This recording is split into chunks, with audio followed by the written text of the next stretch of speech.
sekarang kita agak mikir ya, kita agak mikir karena kita akan masuk ke graf traversal, yang mana kita akan punya 2 algoritma. Jadi agak mikir di sini. Oke, graf traversal. Artinya apa traversal? Kemarin kita belajar di tree, di pohon, binary tree, atau tree-tree yang lain, itu kita belajar namanya traversal kan. Artinya traversal adalah kita mengunjungi setiap data, mengunjungi setiap node-nya. Oke, untuk apa? Misalkan kemarin kita digunakan untuk menampilkan gitu. Kita tampilkan semua node dalam tree itu. Ini juga demikian. Kita tampilkan semua vertex atau node di suatu graf. Kemudian misalkan contohnya lagi, misalkan kita ingin menjumlahkan atau ingin menggunakan nilai di setiap node-nya gitu. Jadi kita harus kunjungi satu-satu node-nya. Jadi ada 2 teknik atau 2 algoritma yang bisa kita gunakan untuk mengunjungi setiap node di dalam sebuah graf. Oke.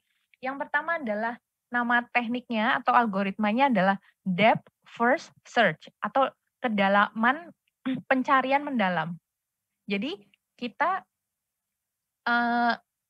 kita mengunjungi node-nya itu ke dalam dulu, dihabiskan baru keluar lagi. Tetapi kalau teknik kedua atau algoritma kedua kita sebut adalah BFS atau breadth first search. Breadth, lebar, kelebaran. Berarti pencarian melebar. Nanti algoritma DFS ini akan pakai stack, kemudian untuk BFS kita akan pakai queue atau antrian. Oke.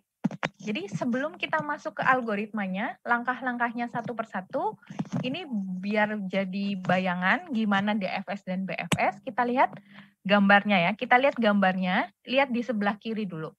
Di sebelah kiri kita lihat DFS, gimana kita mengunjungi node untuk pencarian mendalam atau depth first search. Kita lihat satu persatu, misalnya kita mulai dari node V di sini. Pencarian mendalam, berarti ke dalam dulu. Berarti yang akan saya kunjungi adalah V, U, Q, R, S, T, W, X. Oke, jadi ke dalam dulu. Kita ulangin ya. V, U, Q, R, S, T, W, X.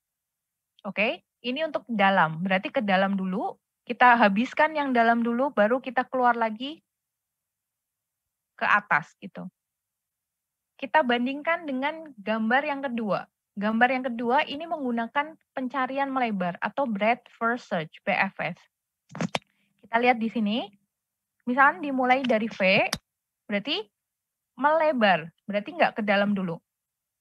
V, U, W, X, Q, T, R, S. Oke, jadi urutan mengunjungi setiap node-nya adalah kita ulangi V, U, W, X, Q, T, R, S. Oke, jadi kalau DFS itu ke dalam dulu dihabiskan baru naik lagi ke atas. Kalau BFS langsung setiap layernya, setiap melebar dulu ke samping habiskan baru ke bawahnya gitu. Dan seterusnya gitu. Oke, kita lihat satu persatu algoritmanya, langkah-langkahnya. Yang pertama DFS. DFS tadi berarti kita pakai stack. Kita pakai stack. Jadi yang pertama, kita kunjungi dulu adjacent node yang belum dikunjungi. Oke, adjacent ingat, adjacent itu apa? Adjacent berarti node yang berdekatan, node yang terhubung. Oke? Node yang terhubung dengan garis, itu adjacent namanya. Jadi kunjungi adjacent node yang belum dikunjungi. Berarti misalkan kita mulai dari S, berarti kunjungi adjacent node yang belum dikunjungi. Adjacent dari S apa? A, B, C gitu. Berarti kunjungi A, misalkan yang diutamakan A ya, misalkan ada A, B, C, misalkan yang kecil dulu yang lebih diprioritaskan, maka kita pilih A. Kemudian tandai dia sebagai sudah dikunjungi. Oke, ini tadinya belum dikunjungi, sekarang kita tandai ganti statusnya menjadi sudah dikunjungi. Kemudian namanya kita traversal berarti kita ingin menggunakan nilai kan di situ, menggunakan nilai di setiap node. Misalnya kita mau menampilkan, berarti kita tampilkan A, Kemudian kita push node tersebut ke dalam stack. Kita push ke dalam stack, dan ini dilakukan terus-menerus. Ketika adjacent node-nya tidak ditemukan, maka kita pop. Ingat pop itu apa? Pop itu mengeluarkan top elemen dari stack.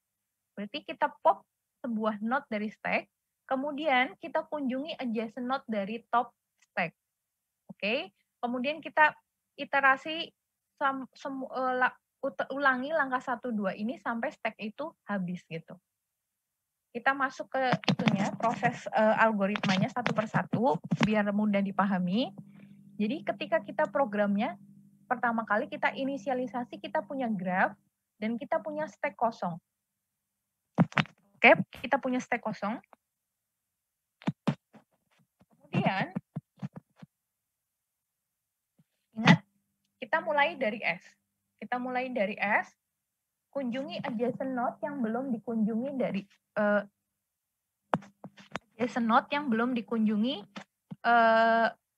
dari node tersebut. Karena awalnya yang belum dikunjungi, kita mau masukin, kita mau pilih pertama kali adalah S.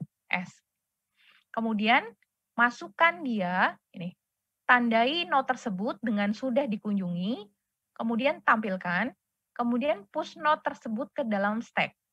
Oke, jadi S ini tandai dia sudah dikunjungi, kemudian tampilkan, karena kita misalkan mau menampilkan, kemudian masukkan dia atau push dia ke dalam stack. Oke, S ini sekarang masuk ke stack. Kemudian langkah berikutnya adalah kunjungi adjacent node yang belum dikunjungi dari top stack ini. S ini adjacent node-nya apa aja? Yaitu A, B, C. Oke, karena node yang lebih kecil itu yang diprioritaskan, misalkan kita pilih A dulu. Maka tandai A sudah dikunjungi, kemudian push A ke dalam stack, kemudian tampilkan. Oke, kemudian dari A ini,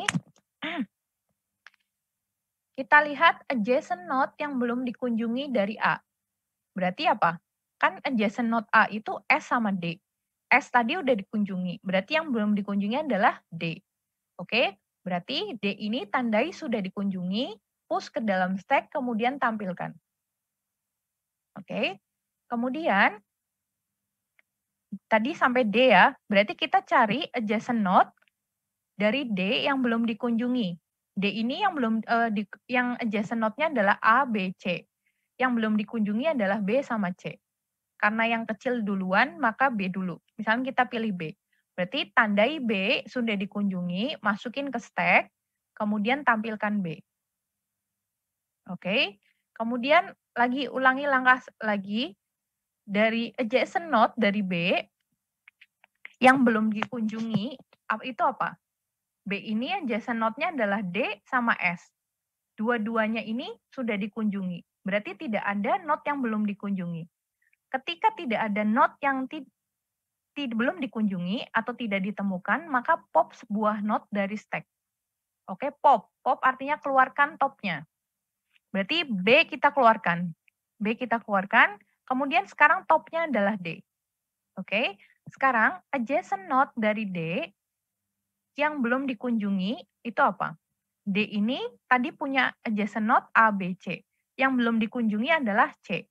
Karena itu, tandai C sebagai sudah dikunjungi, masukin ke dalam stack, kemudian tampilkan C. Oke, itu lanjutkan terus-menerus sampai apa? Sampai stack-nya ini tidak punya elemen, atau stack-nya ini habis. Nanti setelah stack-nya semua habis, maka graph traversal dari graph ini urutannya adalah S, A, D, B, C. Oke, S, A, D, B, C. Ini adalah DFS traversal menggunakan stack untuk graph ini, S, A, D, B, C. Oke, ini untuk DFS. Kita masuk ke algoritma kedua, yaitu breadth first search. Artinya, kita kunjungi node-node-nya secara melebar. Oke, secara melebar, baru kalau sudah habis, baru ke bawah. Oke. Yang pertama, sama kayak tadi, kunjungi adjacent node yang belum dikunjungi, kemudian NQ. NQ node tersebut ke dalam queue. Kemudian, setelah di NQ ke queue, ke antrian, kita masuk ke langkah kedua, yaitu kita the queue node tersebut, kita cari adjacent node dari node yang di the queue ini. Kita W, kunjungi adjacent node dari node W, kemudian sama, tandai sudah dikunjungi, kemudian kalian terserah mau ditampilkan atau mau dihitung, itu terserah. Kemudian NQ node tersebut ke dalam queue. Ini diulangi terus-menerus sampai dengan queue tersebut habis gitu. Kita masuk ke prosesnya satu persatu. Pertama, kunjungi node yang belum dikunjungi. Misalkan saya mulai dari S ya. Berarti S ini kita masukin ke dalam queue. Oke. S ini kita masukin ke dalam queue. Kemudian kita lakukan the queue. The queue node dari queue. Berarti kalau namanya the queue, keluarin S-nya. Oke. Sekarang kita keluarkan S-nya, kemudian kita masuk ke langkah 2B. Kunjungi setiap adjacent node dari S. Oke. Adjacent node dari S itu apa aja? A, B, C. Oke. Kita masukin A dulu. A di NQ ke Q, ke antrian. Nih, sorry. Tandai node tersebut sudah dikunjungi, tampilkan, kemudian NQ. Oke. Tadi kan adjacent node dari S adalah A, B, C. Kita mulai dari A dulu. A, masukin ke antrian, tampilkan, dan tandai dia sudah dikunjungi. Oke, sekarang kedua, yaitu B. B, tandai sudah dikunjungi, masukin ke antrian, kemudian tampilkan. Oke, ini udah nyampe B.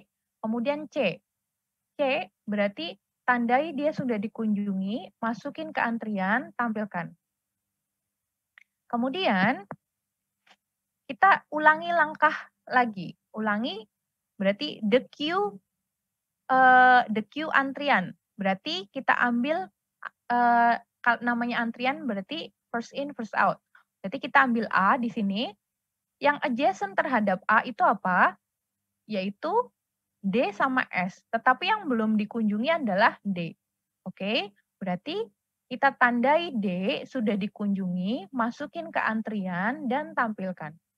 Oke, dan seterusnya lanjutkan sampai queue-nya antriannya habis. Nanti pada akhirnya kita akan punya graf traversal menggunakan algoritma BFS. Untuk graf ini urutannya adalah S, A, B, C, D. Itu untuk BFS. Oke, kita lihat di sini latihannya. Kita latihan, kita nggak usah pakai, kita nggak ngelihat jawabannya dulu. Oke, kita lihat di sini, misalkan dimulai dari node 0 dan node A. Dan node lebih kecil didahulukan. Kita bisa langsung di sini, sebenarnya kalian bisa langsung, langsung nebak gitu, nggak perlu satu persatu, bisa kan? Gini, misalkan kita mulai dari 0. Berarti DFS, kedalaman dulu. Berarti yang adjacent ke 0 apa aja? 1, 2, 3. Karena node kecil didahulukan berarti ke 1. 0, 1. Yang adjacent terhadap 1, yang belum dikunjungi apa? Yaitu 2. Berarti 0, 1, 2. Oke. Yang adjacent terhadap 2, yang belum dikunjungi apa? Yaitu 4. Karena 0 ini tadi udah dikunjungi. 0 dan 1 sudah dikunjungi. Berarti 4. Berarti urutannya 0, 1, 2, 4, 3.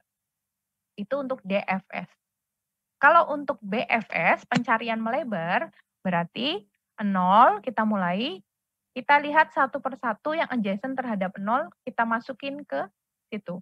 Berarti 0, 1, 2, 3, 4. Kita cek jawabannya. Benar ya? DFS tadi 0, 1, 2, 4, 3. Kalau BFS 0, 1, 2, 3, 4. Oke, terus kita misalkan yang sini. Yang B, DFS, kedalaman. Yang node kecil didahulukan dulu. Berarti kita mulai dari A. A ini adjacent-nya ada B, C, D. Berarti kita ambil yang paling lebih kecil duluan, berarti B. Oke, A, B, kemudian kita lihat adjacent ke B tetapi belum dikunjungin. Ada A, C, E, F. A ini tadi sudah dikunjungi, ada C, E, F. Yang kecil didulukan berarti C. Oke, berarti tadi A, B, C. Kemudian C ini yang adjacent terhadap dia ada A, B, E. Karena E ini AB sudah dikunjungi berarti tinggal E. Berarti urutannya A, B, C, E. Kemudian E ini yang adjacent terhadap dia yang belum dikunjungi ada D sama F. Berarti kita pilih D dulu, kemudian baru F. Berarti DFS-nya adalah A, B, C, E, D, F. Kita cek. A, B, C, A, B, C, E, D, F. Benar. Kalau misalkan BFS, berarti pencarian melebar. Kita lihat di sini A. A yang adjacent terhadap dia, kita kunjungi satu persatu. B, C, D, oke. Kemudian, kita tadi algoritmanya berarti di the Q. The Q B dulu. Berarti A, B, C, D, kemudian E, F. A, B, C, D, kemudian E, F. Gitu. Oke, ada pertanyaan? Masih bingung ya? Kalau masih bingung, nanti slide-nya kalian lihat satu persatu, langkah-langkahnya dicermati, nanti pasti kalian tidak bingung gitu. Ini gampang kok, tidak susah, cuman mungkin kalau di programnya harus seperti ini gitu kan, namanya algoritma kan harus ada langkah-langkahnya gitu, biar bisa dibikin programnya gitu. Tapi sebenarnya ini gampang, tidak susah gitu. Oke, nanti kalau kalian bingung, kalian lihat lagi gambarnya satu persatu. Oke, kita lanjut lagi ya. Kita lanjut lagi. Jadi misalkan untuk graph, misalkan saya punya suatu data, saya punya suatu problem. Problemnya ini misalkan gini, suatu mahasiswa atau student ingin mengambil mata kuliah, tapi biasanya mata kuliah tersebut harus ada syaratnya, yaitu harus lulus mata kuliah lain yang disyaratkan gitu. Contohnya misalkan di sini, saya pengen ngambil mata kuliah kodenya 202. Maka syaratnya dia harus lulus dulu mata kuliah 102 dan 201 gitu. Misalkan lagi saya mau ambil mata kuliah kodenya 444.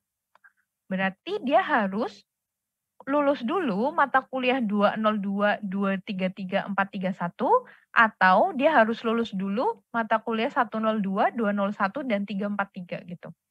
Dan ini problem ini kita bisa gambarkan dalam sebuah struktur data graph gitu. Jadi kita bisa ngelihat urutan. Kita bisa lihat urutan apa yang harus dilakukan sebelum suatu node ini dijalankan gitu. Contoh lagi, ini problem ini, misalkan urutan pekerjaan, misalkan dalam urutan sebuah pekerjaan. Misalkan A harus dikerjakan setelah D dikerjakan. C baru bisa dikerjakan jika A dikerjakan. B dikerjakan jika A dikerjakan. Dan seterusnya. Itu bisa kita gambarkan dalam sebuah graph. Ini seperti di bawah ini. Ini kan pertanyaan-pertanyaan seperti ini kan sebenarnya kalian pernah dapat kan, misalkan dalam waktu tes STIS gitu, pasti ada kayak gitu. Misalkan besok kalian tes potensi akademik gitu, itu biasanya ada seperti itu. Jadi kita bisa gambarkan dalam sebuah graph gitu. Jadi kalau misalkan saya punya problem seperti ini, problem yang di kiri dan kanan, sebenarnya kita bisa bikin urutan. Sebenarnya urutan mata kuliah yang harus diambil itu seperti apa sih gitu. Atau urutan pekerjaan ini seperti apa sih? Apa duluan, baru apa gitu. Oke, kita bisa menggunakan namanya topological sort untuk mengurutkan problem 1 dan problem 2 ini. Oke, untuk mengurutkan misalkan mata kuliah yang harus diambil atau urutan pekerjaan yang harus dilakukan gitu. Itu kita bisa ambil kita bisa gunakan namanya topological sort. Dan problem ini, graph ini, dua graph ini bisa kita gunakan topological sort karena apa? karena dia adalah sifatnya adalah DAG atau Directed Acyclic Graph atau graf berarah yang tidak sirkuler atau tidak cycle. Oke, ini kan ada arahnya. A harus dikerjakan setelah D dikerjakan, berarti ada arahnya di sini. B dikerjakan jika A dikerjakan, berarti A ke B harus ada arahnya di sini. Di sini juga harus ada arahnya. Graf berarah. Terus di sini asiklik sifatnya. Asiklik itu apa? Asiklik itu antonim dari siklik atau punya cycle. Berarti dia tidak boleh punya cycle. Dia tidak boleh circular atau muter. Jangan sampai ada muter karena apa? Ketika ada panah muter, misalkan di sini D ke A ke B ke E, terus E ke D. Berarti ada muter di situ. Ketika ada putaran atau cycle di situ, kita tidak bisa menentukan mana duluan mana. Oke? Karena muter kan? Namanya muter berarti kita nggak bisa ngomong A duluan daripada B. B setelah C gitu, itu nggak bisa karena dia muter. Oke? Jadi sifatnya harus DAG atau Directed Acyclic Graph atau graph yang berarah tetapi tidak membentuk sebuah cycle. Tidak ada cycle di situ. Oke? Itu topological sort. Caranya adalah gimana cara kita membentuk sebuah topological sort atau urutan yang benar gitu, urutan. Caranya adalah dengan kita menggambar ulang sehingga kita sudah punya graph nih. Problem tadi kita gambarkan dalam sebuah graph. Kemudian kita buat grafnya itu tadi ke kanan semua. Arahnya kita buat ke kanan semua. Seperti ini, misalkan kita punya graph sebelah kiri, kita gambar ulang sehingga semua node-nya berjejer, kemudian arah panahnya semuanya ke kanan. Jangan sampai ada arah panah ke kiri.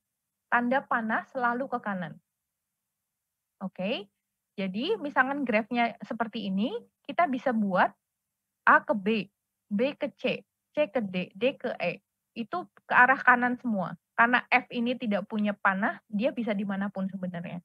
Yang penting, jangan sampai graf kalian membentuk panah ke arah kiri. Kayak gini nggak boleh. D harus sebelum E. Karena kalau D setelah E, maka akan membentuk panah ke kiri gitu. Itu tidak boleh. Ini contohnya gimana kita mendesain ulang graf kita sehingga membuatnya sejajar dan tanda panahnya selalu ke kanan semua. Selalu ke kanan semua. Ini contohnya di sini. Contoh lain, misalkan saya punya graf di sini A, B, C, D, E. Kita bisa buat grafnya seperti di bawahnya. Arah panahnya selalu ke kanan. Maka dia otomatis dia akan membentuk suatu urutan topological yang benar. A, B, C, D, E. Ini tidak ada arah panah ke arah kiri. Oke, contohnya lagi di sini ada graph di bawah ini. Paling bawah di sini kita bisa buat topological sort-nya seperti ini. Jadi semuanya ke arah kanan. Semua tanda panahnya ke arah kanan. Terus yang tadi, graph mata kuliah tadi, kita juga bisa buat semua tanda panahnya ke arah kanan. Sehingga kita bisa tentukan urutan yang benar untuk pengambilan mata kuliah. Gitu. Oke, ini untuk gimana kita mempresentasikan dalam sebuah gambar gitu ya. Tetapi kalau misalkan saya punya graph seperti ini, terus saya gambarin topological sort-nya, kan setiap orang bisa beda-beda gitu kan jawabannya. Saya bisa tulis di sini, misalkan di sini A, B, C, D, E. Kan di sini contohnya topological sort-nya menjadi A, B, C, D, E. Tetapi saya bisa bikin D, E, A, B, C. Itu nggak salah, karena semuanya tetap ke kanan, dan urutannya pun benar gitu. Di sini juga. Di sini graf ini pun bisa beda-beda urutannya, sesuai orang yang bikin gitu. Maka dari itu, namanya topological sort atau order itu tidak unik. Atau dia tidak punya satu jawaban yang benar. Dia bisa beda-beda, dan itu benar semua. Oke, misalkan di sini saya punya graf di sebelah kiri di sini, urutan topologicalnya itu bisa A, B, C, D, E, F, G, H, I, atau bisa juga A, C, B, E, F, D, H, G, I, atau bisa yang lainnya. Dan ini benar semua. Oke, karena membentuk ke arah kanan semua, urutannya benar gitu. Jadi dia tidak unik atau tidak punya satu-satunya jawaban, dia bisa beragam jawabannya gitu. Oke. Kemudian gimana sih caranya secara algoritma gitu biar kita dapat urutan atau algoritma topological yang bisa kita bikin programnya gitu. Oke, caranya adalah langkah-langkahnya yang pertama adalah kita identifikasi node-node yang tidak mempunyai edge yang masuk. Tadi edge yang masuk berarti in degree. In degree-nya sama dengan 0. Kita lihat di sini, graph di sini itu yang in degree-nya sama dengan 0 mana aja. Oke, tidak ada edge yang masuk. Berarti di sini in degree 0 adalah A sama F. Gitu. A sama F. Kita pilih salah satu node. Misalnya kita pilih A ya. Kita pilih A duluan. Yang dilakukan adalah kita hapus dia dari graph. Oke, kita hapus node tersebut dari graph. Kemudian kita keluarkan dia sebagai urutan pertama. Oke. Kemudian ulangi langkah 1 dan langkah 2 sampai node di graph tersebut habis atau grafnya jadi kosong. Ulangi langkah 1 dan langkah 2. Langkah 1 tadi cari node yang in degree-nya sama dengan 0. Oke. Setelah A dihapus, berarti tadi yang in degree-nya 0 sekarang punya B sama F. Dua-duanya adalah in degree-nya 0. Misalnya kita pilih B. Berarti keluarkan B dari graph, masukin dia ke urutan B. Oke. Sekarang dari graph yang B-nya sudah dihapus, kita cari yang in degree-nya sama dengan 0. Berarti C dan F. Misalnya kita pilih C. Berarti kita keluarkan C, hapus dari grafnya, masukin ke urutan. Masukin C. Kemudian dari graf ini yang in degree-nya 0 adalah D dan F. Misalnya kita pilih D, pilih salah satu D, kemudian kita hapus dari grafnya, kemudian kita masukin ke urutan. Kemudian sisanya tinggal E sama F. Dua-duanya in degree-nya sama dengan 0. Kita tinggal masukin ke urutan gitu. Jadi graf ini digambar akan mempunyai topological sort, urutannya adalah A, B, C, D, E, F gitu. A, B, C, D, E, F gitu. Jadi topological sort adalah gimana kita mengunjungi semua node-nya tapi sesuai urutannya gitu, sesuai urutan tanda panahnya gitu. Oke, itu untuk topological sort. Dan ini adalah implementasi programnya.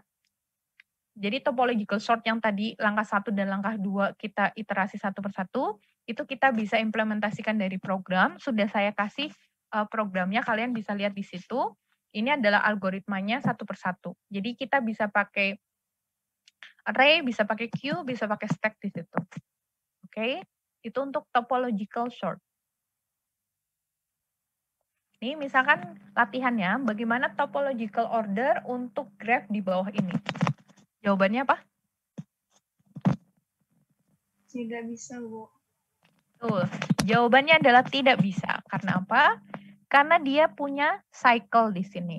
Lihat di sini, A, B, C, D, A itu membentuk sebuah cycle atau apa sih? Cycle tuh apa sih? Putaran gitu. Membentuk sebuah cycle atau putaran. Jadi ketika ada putaran, kan kalian nggak bisa ngomong C itu dilakukan setelah B dilakukan. Nggak bisa, karena muter kan. Karena muter, jadi kita nggak bisa ngomong B harus duluan daripada C. Karena C aja bisa duluan daripada B kan. Karena ada putaran di sini. Karena ada putaran di sini, maka kita nggak bisa membentuk urutan topological-nya. Oke, tidak bisa membentuk topological order dari graph tersebut karena membentuk cycle.